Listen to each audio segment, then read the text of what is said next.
দমন 83-25। এই মোকদ্দমাটা হলো গণধর্ষণের মোকদ্দমা। বাদী হইল সমীর মণ্ডল, ইসলামপুর থানায় মোকদ্দমা দায়ের করলো 5/5/2024 তারিখে। সে মামলা দায়ের করে বললো সোনিয়া আক্তার আমার মেয়ে নবম শ্রেণীতে পড়তো, বাড়ির থেকে ডাইকে নিয়ে যায় জঙ্গলের ভিতরে। আসামি সাদিক, শিপন, ইব্রাহিম এবং ইউসুফ জোরপূর্বক তাকে একের পর এক গণধর্ষণ করে।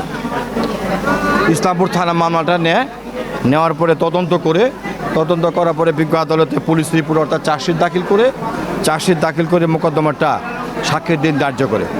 আমরা বাদী পক্ষ বিজ্ঞ আদালতে 9 জন সাক্ষী উপস্থাপন করি। 9 জন সাক্ষী উপস্থাপন করলে আসামিরাও থাকে। আসামের থাকার পরে মোকদ্দমায় আমরা পরবর্তী সময়ে চার্জ গঠন করবো। সাক্ষী হওয়ার পর 342 ধারা মোতাবেক আসামিদের জিজ্ঞাসাবাদ করা হয় এবং আসামি 4 জনই উপস্থিত ছিল। তো আসামিরা যেহেতু গণধর্ষণ করেছে, এবং আরও একটু কথা বলতে হয়, এই 4 জন আসামি কীভাবে দর্শন করছে তা বিজ্ঞ ম্যাজিস্ট্রেটের কাছে স্বীকারোক্তি দিচ্ছে। যেমন বললেন আপনার সাদিক, সেও বলছে কিভাবে দর্শন করলাম আমরা। শিপন বলছে কিভাবে দর্শন হইল, ইব্রাহিম বলছে, ইউসুফ বলছে। সবাই যার দর্শনের প্রক্রিয়াটা সবাই সুন্দর মতন বলছে। বলার পরে মেয়েটা নিস্তেজ এবং অজ্ঞান হয়ে যায়। তৎপরবর্তী সময় আসামিরই আবার ওই ভিকটিমকে তার বাবার কাছে দর্শনে দিয়ে আসছে।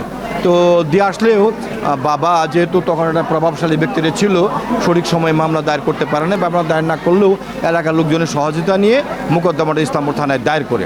তো আমরা এই মোকদ্দমায় আবার যে ভিকটিম যে ছিল 22 দাতার জবানবন্দি ছিল।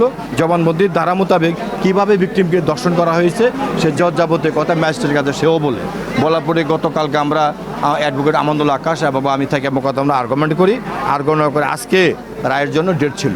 আজকে রায়েতে বিজ্ঞ আদালত জনাব আব্দুর রহিম সাহেব উনি সাদিক তাকে খালাস প্রদান করছে। এই রায় দেখে বলতে পারবো অন্যান্য শিপন, ইব্রাহিম এবং ইউসুফ এরা জোর করে এই মেয়েটাকে দর্শন করছে।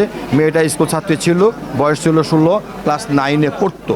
এই 3 জনকে শিপন, ইব্রাহিম, ইউসুফ নারী ও শিশু দমন আইনের 9-3 ধারায় মৃত্যুদণ্ডের আদেশ প্রদান করেছে এবং প্রত্যেককে 2 লক্ষ টাকা জরিমানার আদেশ দিয়েছে এবং জরিমানার টাকা ব্যক্তি প্রাপ্ত হবে।